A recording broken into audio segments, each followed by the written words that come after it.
నూలులో శతాబ్దాల గౌరవం, పట్టు పరంపరకు ప్రతీక, సంప్రదాయానికి శాశ్వత చిరునామా సఖీ.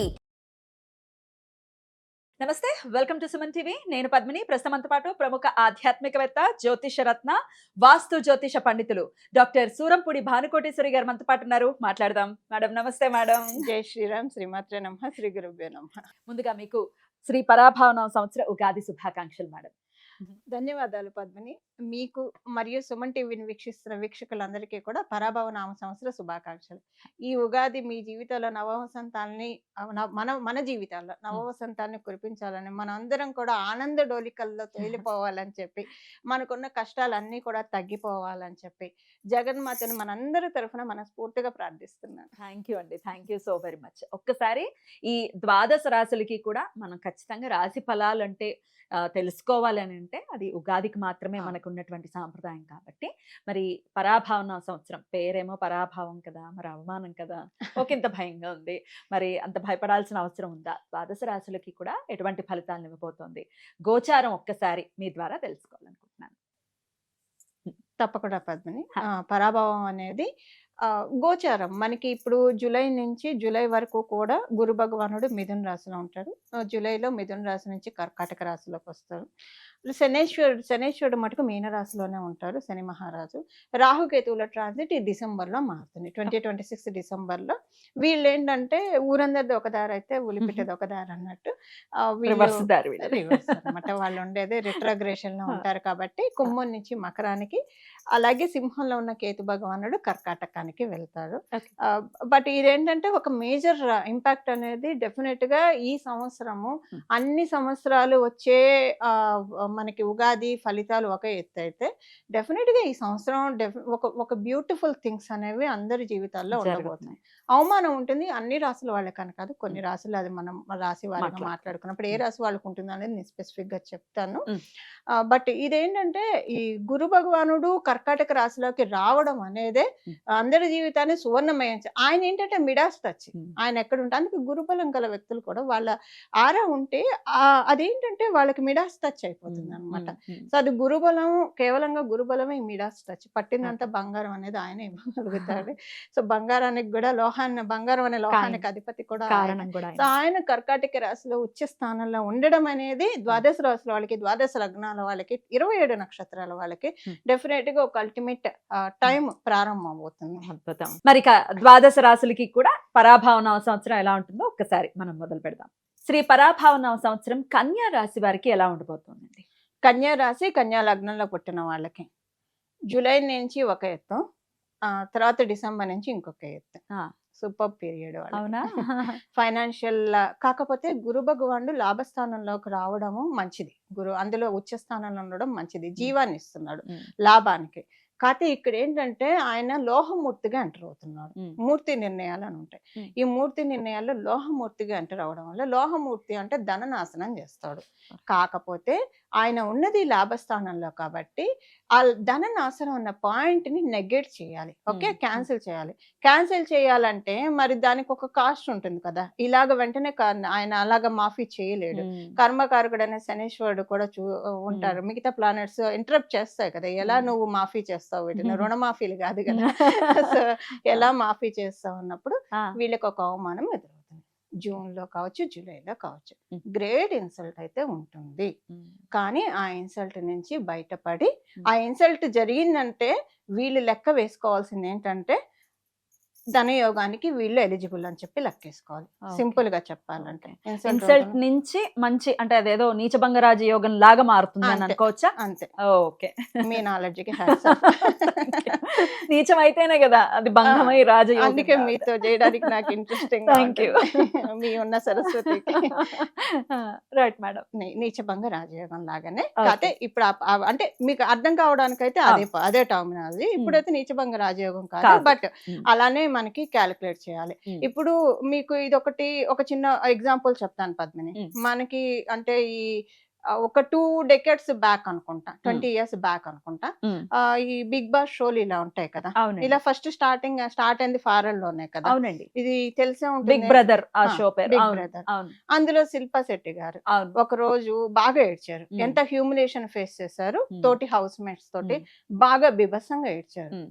ఆ తర్వాత ఆమెకి ఎంత రైజ్ అయింది, విన్ అయ్యారు ఇంకా ఆ తర్వాత ఆమె చాలా తిప్పి చూసుకోకుండా ఆవిడకి జీవితం అయిపోయింది. కెరియర్ సింపుల్ గా అలానే ఇది ఇలానే కూడా. అవుతుంది. సో అవమాన భారాన్ని కొంచెం తట్టుకోండి, అంతే, నెక్స్ట్ తట్టుకోవాలి. అంతా వాళ్ళదే. అంతే, ఓ simple. అద్భుతం సో అద్భుతం. ఇప్పుడు ఇవాళ మనకి సపోజ్ ఎవరికన్నా ఇవాళ గోల్డ్ మెడల్ వచ్చింది, యూనివర్సిటీ గోల్డ్ మెడల్ వచ్చింది పద్మిని. Hmm. ఓకే, చాలా ఆనందంగా ఉంటాం, సెలబ్రేట్ చేసుకుంటాము. ఒక వారం రోజులు అయితే ఆనందం ఉంటుంది, 2 నెల రోజులు అయితే ఆనందం తగ్గుతుంది. అవును ఆ తర్వాత గుర్తు తెచ్చుకోం, అవును. వచ్చింది అప్పుడు అని చెప్తాం, కానీ అవును. ఒక మెమరీగానే ఉంటుంది, కానీ పదే పదే గుర్తు తెచ్చుకోం. అవును బాధ కూడా అంతే కదా. మ్మ్. ఇప్పుడు ఈ నిమిషం ఈ బాధ ఉన్నది ఇంత అనిపిస్తుంది, అవును. రేపటికి కొంచెం తగ్గుతుంది, మెల్లమెల్ల. ఎల్లుండికి ఇంత తగ్గుతుంది, ఓ నెల తర్వాత ఇంత అవుతుంది. మ్మ్. సంపూర్ణ మన వాళ్ళ స్ట్రాంగ్నెస్ ని బట్టి ఓకే 3 months తర్వాత ఇంత అయిపోతుంది. టైం హీల్ చేస్తుంది ఆ. ఖచ్చితంగా. Perfect word. రైట్. సో అవమానాన్ని మీరు కొంచెం తట్టుకుంటే సరిపోతుంది. ఆ 3 Right. months తర్వాత వచ్చేదో 1 week తర్వాత వచ్చేదో, వై ఆ. Can't we implement now? Yes yes Simple. Yes definitely. Right. మరి ఇక ఆరోగ్య విషయం చెప్పండి, ఎలా ఉంటుంది ఆరోగ్యం వీళ్ళకి? ఆరోగ్యపరంగా చాలా బాగా ఉంటుంది, అనుకూలతలు చాలా ఎక్కువగా ఉన్నాయి ఆరోగ్యపరంగా. మ్మ్. వివాహ ప్రయత్నాలు చేయాలనుకున్న వాళ్ళకి వివాహ ప్రయత్నాలు అనుకూలిస్తాయి. మ్మ్. ఈ ఒక చిన్న అవమానం తప్పించి వీళ్ళకి మిగతాదంతా కూడా బాగుంటుంది. మ్మ్. తర్వాత వీళ్ళకి అనిపిస్తుంది మ్మ్. ఆ రోజు అది ఇప్పుడు మా జనరేషన్ సంగతి నేను చెప్తున్నాను, ఇప్పుడు మ్మ్. నాకు తెలియదు, అంటే ఇప్పుడైతే అలా లేదు. మ్మ్. 10th class ఫెయిల్ అంటే అదో పెద్ద గ్రేట్ ఇన్సల్ట్ గా ఉండేది మ్మ్. కదా, ఎంతో Definitely. గ్రేట్ ఇన్సల్ట్ గా ఉండేది. మ్మ్. సో అంటే నాదే నేను చెప్తాను, నేను 10th ఫెయిల్ అయ్యాను, 10th ఫెయిల్ అది అయ్యాను. ఎలా అడ్మిట్ చేస్తున్నారు? అమ్మో. కానీ అది తప్పే ఉంది, ఉన్న ఆ. మాటలు చెప్పడం. సో అది 10th ఫెయిల్ అయ్యాను. కానీ ఆ ఫెయిల్ అవ్వడము ఆ నిమిషం నాకు చాలా అవమానం. మా ఫ్రెండ్స్ అందరికి ఫస్ట్ క్లాస్ వచ్చింది, నేను ఒక్కదాన్ని ఐఎమ్ ద ఫెయిల్. ఎంత బాధపడ్డాను, కానీ ఇంట్లో సపోర్ట్ బాగా ఇచ్చారు మా నాన్నగారు మా అమ్మగారు. మ్మ్. కానీ ఎవరు ఏమనలేదు, కానీ మనకు ఉంటుంది చూసారా, అవును. చాలా బాధపడి కుంగిపోయి అది మంచిదైందని నేను ఎప్పుడు అనుకుంటా లైఫ్ లో. అప్పుడు నాకు అది జరగడము, ఇంకా నేను విద్యలో వెనక్కి తిరిగి చూసుకోకుండా అప్పటికి నాకు చదువు యొక్క విలువ తెలిసి వచ్చింది, వాల్యూ తెలిసి వచ్చింది. డెస్టినీ మనకి పాఠాలను నేర్పించేవే మనకు వచ్చే కష్టాలు. అలా మనం భావిస్తే లైఫ్ ఎప్పుడు స్మూత్ గానే ఉంటుంది. అమేజింగ్. ఇప్పుడు చూడండి, ఎంతో మందికి మీ ప్రెడిక్షన్స్ ద్వారా ఎంతో మందికి ఒక మంచి పాత్ ని చూపిస్తున్నారు. దాని నుంచి నేర్చుకున్న విధానం, అడ్మిట్ చేసే విధానం, hats off. Amazing amazing. Right. So అలాగే ఇప్పుడు ఈ కన్యా రాశి వారు కూడా ఇలాగే ఈ థాట్ ప్రాసెస్ ని డెవలప్ చేసుకోవాలంటున్నారు. రైట్ అండి. వివాహానికి ప్రయత్నం చేసే వారికి వివాహ యోగం ఉందని అనుకోవచ్చా? ఈ చక్కగా ఉంది. గురు భగవానుడు దగ్గరుండి ఆయన బ్రహ్మ అయ్యి చక్కగా చేస్తాడు, ఎలాంటి అవాంతరాలు లేకుండా చాలా ప్రశాంతంగా పచ్చతోరణం కట్టి వాళ్ళ ఇంట్లో అందరూ మంగళ వాయిద్యాలు మోగిస్తే బంధువర్గం యొక్క రాకపోకతోటి ఎప్పుడైనా గురు భగవానుడు సప్తమ స్థానం మీద దృష్టి పెడితే ఆ ఫంక్షన్ ప్రశాంతంగా వెళ్తాడు. అందరూ వచ్చి చేస్తారు, అందరూ వచ్చి చేస్తారు. ఇప్పుడు మీరే ఎగ్జాంపుల్ తీసుకుంటా, మీరు ఏ పని అయినా చేసేప్పుడు ఫుల్ ఇన్వాల్వ్ అయిపోతారు, ఇది నాదే అని మీరు చేస్తారు. సో అలా అంటే అందరూ అలా ఉండరు కదా, అందరూ అలా ఉండరు. అంత ఓన్ చేసుకొని చేసే మెంటాలిటీ అంటే 5,000 ఒక రకంగా ఉండదు, అందరూ ఒకలా ఉండాలని మనం ఎక్స్పెక్ట్ చేయకూడదు కదా. సో అలా కొంతమంది ఉంటారు. అలా ఈ ఫంక్షన్ కి ఇది మా ఫంక్షన్, మా ఇంట్లో ఫంక్షన్ అని అందరూ తలా అద్భుతం అద్భుతం. మంచి సమయంగా ఖచ్చితంగా అంగరంగ వైభవంగా జరుగుతుంది. బ్యూటిఫుల్ అండి, చాలా చాలా మంచి విషయాన్ని చెప్పారు. అయినప్పటికీ వీళ్ళు వచ్చేటటువంటి కష్టాన్ని ఎదుర్కోవడానికి మనోధైర్యం చాలా చాలా అవసరం కాబట్టి ఏ ఆరాధన ఖచ్చితంగా వీళ్ళు చేసుకోవాలండి? పరిహారం పద్మిని, ఈసారి ద్వాదశ రాశుల వాళ్ళకి, ద్వాదశ లగ్నాల వాళ్ళకి ఎప్పుడైతే శనీశ్వరుడు కుంభరాశిలో వచ్చారో అందరికి కామన్ రెమెడీ ఉంటుంది. ఇప్పుడు గురు భగవానుడు కర్కాటక రాశిలో రావడము, సో అందరికి కామన్ రెమెడీ ఉంటుంది. అందరూ గురుబలాన్ని పెంచుకోవాలి. మీ దాంట్లో గురుబలం ఉంటే ఉండొచ్చు గాక మళ్ళీ పెంచుకోవడము. సో అంటే మనకి ఏమన్నా వస్తాయంటే మనం ఏం కాదని చెప్పాం కదా. ఇవాళ వండుకున్నాం అంటే బియ్యం బస్తా తెచ్చిస్తా అంటే ఈ పూట వండుకున్నాం అని ఎవరని చెప్పాం కదా, పెట్టుకుంటాం కదా, రేపటికి ఉంచుకుంటాం కదా. అలా ఇది బాగా పనిచేస్తుంది.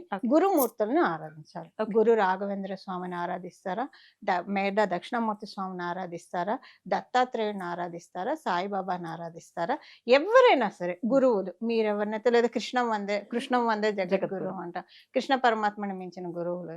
సో ఇలాగ ఆరాధిస్తూ అమ్మవారు గురుమూర్తి రూపంలో ఉంటుంది. గురుమూర్తి, గురుమాత, గోమాత, గుహజన్మభూమి అని మనకి లలిత సహస్రనామంలో ఉంటుంది. సో గురుమూర్తి రూపంలో అమ్మవారు రాజశ్యామల అమ్మవారి రూపంలో, సరస్వతి అమ్మవారి రూపంలో మనకి ఉంటారు. వాళ్ళనైనా ఆరాధించవచ్చు. ఎక్కువగా ప్రతిరోజు స్నానం చేసిన వెంటనే ఇమ్మీడియట్ గా ప్రతి రాశి వాళ్ళు, ప్రతి లగ్నం వాళ్ళు, 27 నక్షత్రాల వాళ్ళు దేవుడికి ఎలానో పూజ చేసుకుంటాం. ఒక్క 5 నిమిషాలు మీ డేలో దక్షిణామూర్తి స్వామివారి వంక చూడడం అనేది ఒక ప్రాక్టీస్ గా పెట్టుకోవాలి, అలవాటు చేసుకోవాలి. ఇప్పుడు జన్మ జాతకంలో గురుబలం లేని వాళ్ళకి ఇప్పుడు ఆ గోచారంలో అవకాశం ఇస్తుంది వాళ్ళు స్ట్రెంగ్ చేసుకోవడానికి. జూపిటర్ బలం అందరికీ కావాలి. జూపిటర్ బలం ఉంటే ఆయన కాపాడేది మామూలుగా ఉండదు, ఒక సపోర్ట్ అనేది దొరుకుతుంది. ఇంకా ఆయనకి ఎవరు అడ్డు కూడా చెప్పలేరు, ఎంత అడ్డు చెప్పినా ఈయన కాపాడేస్తాడు అంతే. ఎందుకంటే దేవదానాలకు యుద్ధం అయినప్పుడు ఎండ్ ఆఫ్ ద డే దానవులు ఓడిపోతారు, దేవతలు గెలుస్తారు. సో ఈ మన లైఫ్ లో ఉన్న ఈ దేవదానవ సంగ్రామం నుంచి మనము ఒక దానవులు అంటే కష్టాలు అనుకుందాం కాసేపు, కష్టాల నుంచి బయటపడి విజయాన్ని కైవసం చేసుకోవాలంటే దేవతా బలం కావాలి, గురు బలం కావాలి. సో దక్షిణామూర్తి స్వామివారి ఆరాధన ఎవరిదైనా ఆరాధన చేసుకోవాలి. వాస్తు పండితులు కూడా కాబట్టి మీరు ఒక ఇంట్లో ఖచ్చితంగా ఈ దిక్కున స్వామి పటం ఉండాలి అనేది ఏదైనా దిక్కుందా, అక్కడ మేము పెట్టుకుని ఖచ్చితంగా చూసే విధానాన్ని ఒక్కసారి చెప్తారా? చాలా మంచి ప్రశ్న తీసుకున్నారు. ఇప్పుడు ఈ ప్రశ్న చాలా ఆప్ట్, అందుకే మీరంటే కరెక్ట్ గా రైట్ టైంలో రైట్ ప్రశ్న అడుగుతారు. ఈ వాస్తు శాస్త్రం ప్రకారం మనం చూసుకున్నాం, మనకి వేదాల్లో అంటే పురాణాల్లో ఉన్న శాస్త్ర విషయం కూడా, ఇంట్లో ఉత్తరం గోడకి దక్షిణామూర్తి స్వామివారి బొమ్మ ఉంటే మంచిది. అంటే ఉత్తరానికి ఉంటాడు ఆయన, దక్షిణానికి చూస్తాడు. దక్షిణానికి చూస్తే ఇప్పుడు మనం ప్రాక్టికల్ గా మాట్లాడుకుంటే, మనం జనరల్ గా లౌకికంగా ప్రాక్టికల్ అనుకుంటాం. ఆత్మపరంగా ప్రాక్టికల్ గా మాట్లాడుకుంటే మనకి మళ్ళీ లైఫ్ చక్రంలో మనం పడకూడదు కదా. మనం బోల్డని లోకాలు ఉన్నాయి, తపోలోకంలోకి వెళ్ళాలో లేదా ఏదో ఒక లోకంలో వెళ్ళాలి. అలా వెళ్ళాలంటే దక్షిణం వైపు వచ్చే దానికి మనం అడ్డుగోడయ్యాలి, అది మనతో కాదు. దక్షిణామూర్తి స్వామి వారే. ఎప్పుడైతే మనం ఉత్తరం వైపు చూడడం అనేది మనం ఊర్ధ్వముఖంగా వెళ్ళడం, దక్షిణం వైపు చూడడం అనేది అధోముఖంగా వెళ్ళడం.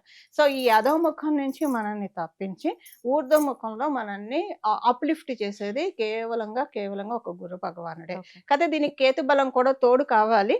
అందుకే దక్షిణామూర్తి స్వామివారిని నేను ప్రత్యేకించి అసలు మామూలుగా ఎవరికైనా ఇంట్లో ఉత్తరం గోడకుంటే మంచిది. నేను ఎందుకు చెప్తున్నానంటే, ఆయన కాళ్ళ కింద అపస్మరుడు అనే రాక్షసుడు ఉంటాడు.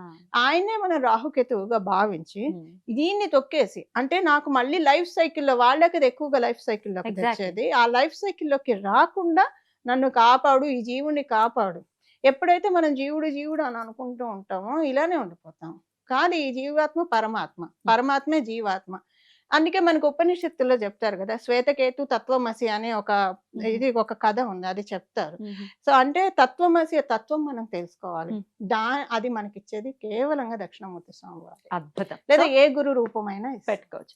ఉత్తర గోడకి మాత్రం ఖచ్చితంగా దక్షిణామూర్తి పటాన్ని పెట్టుకుని ఆయన్ని అసలు ఎంత సుందరంగా ఉంటారో, అంటే ఎంత ప్రశాంత చిత్తులై ఉంటారో చిన్ముద్రతోటి.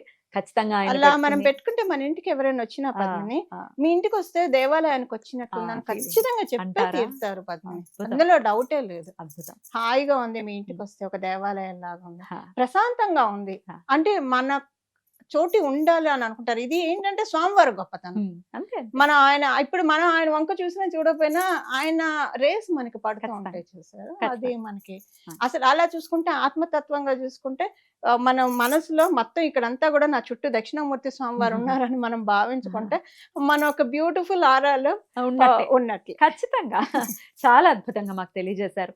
ద్వాదశ రాశుల వాళ్ళకి కూడా ఈ పరాభావన సంవత్సరం ఎలా ఉండబోతోంది అనేది సవివరంగా తెలియజేశారు. చెప్పినటువంటి పాయింట్స్ అన్నిటినీ కూడా వారి రాశి రీత్యా ఖచ్చితంగా దృష్టిలో పెట్టుకుని చాలా మటుకు మంచి యోగవంతమైనటువంటి సంవత్సరంగానే ఉండబోతోంది అనేది నాకు అర్థమైనటువంటి విషయం. అది గురు భగవానుడి చేత. సో అందరం కూడా సంతోషంగా ఉండాలి ఈ సంవత్సరం అంతా అని మనస్ఫూర్తిగా కోరుకుంటూ చాలా చక్కటి వివరణను అందించారండి. కృతజ్ఞతలు. నమస్కారం అండి. మంగళం. నమో భగవతే వాసుదేవాయ.